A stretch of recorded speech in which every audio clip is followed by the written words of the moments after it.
Joala matindo kaunti ma Homa Bay ne ororege jowetegi mamoko e piny mangima mar dhialo odiechieng' mar joala matindo kama ne giyuake kata ne giyuago e lal mar stima ma kinde ka kinde kod osuru mani malo kaka achiel kuom gigo maduoko chien sekta mar joala matindo.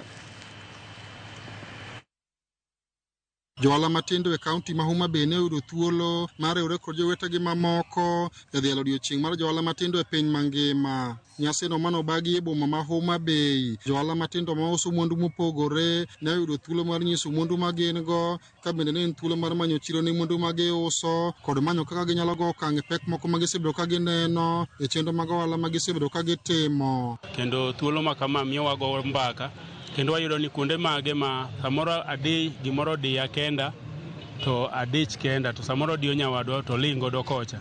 Kwago mbaka kamae to wayudo ni ere yo ma wanyalo wuok godo e wachni. Ne wang'iyo ni to wan johala matindo bende nyalo yudo kamoro mondo mi gipuonjre kendo mondo mi gibende gifuom rieko mar timo ohala e yo moro makare kotudore gi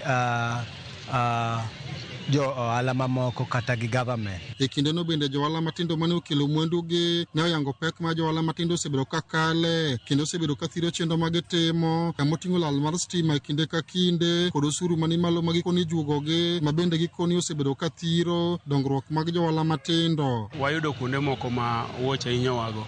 Achiel maduong' en korka ushuru ma wayudo ni buogo nyaka johala. Iyudo ka thoth jo ohala ok tim ohala kuonde moyangore kata chirni gi kuonde molos mondo dhi otim ohala, nikech iyudo ni ng'ama obiro uso idwa no ng'adi, moko be gidwa ni giloko ohala to gipondo, they are not registered nikech giluor.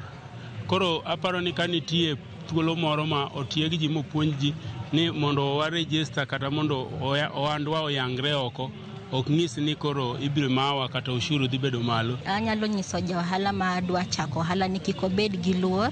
Ohala ok chak gi pesa mang'eny. Pesa matin ma in go nyalo chako go ohala. Once kisa identify gima idwaro timo, ibiro ir ng'ama timo ohala no mondo otie gi jogo mane oloso nyasi makamano wacho ni nyasi no itimo mar miyo johala matindo thuolo mar nyiso kit mwandu ma gin go kaachiel kod tudo gi kod chirni mopogore kane gijiwo sirikand kaunti ma Homa Bay mondo ket maino e bero chenro mag johala matindo.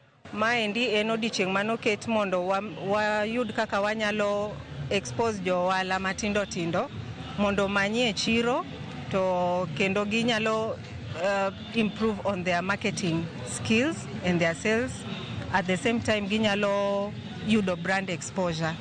Kawaida thoth ji kwanza maybe Homa Bay kae ne wayudo challenge mar loso gi johala matindo nikech nok gipar ginyalo timo nyasi machalo kamae, lakini kawuono waneno ka gimor kendo ne gibiro gi businesses gi to ginyalo yudo customers, giloso gi ji.